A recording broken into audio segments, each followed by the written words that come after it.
הנשמה.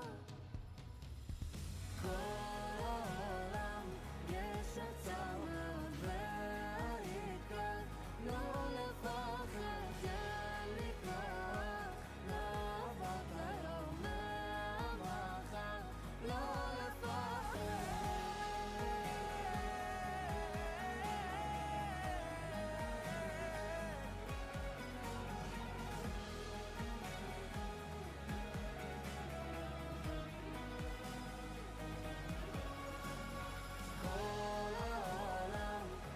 עצה מאוד והעיקר לא לפחד זה לקרוא, לא עברת היום מהמחר, לא לפחד.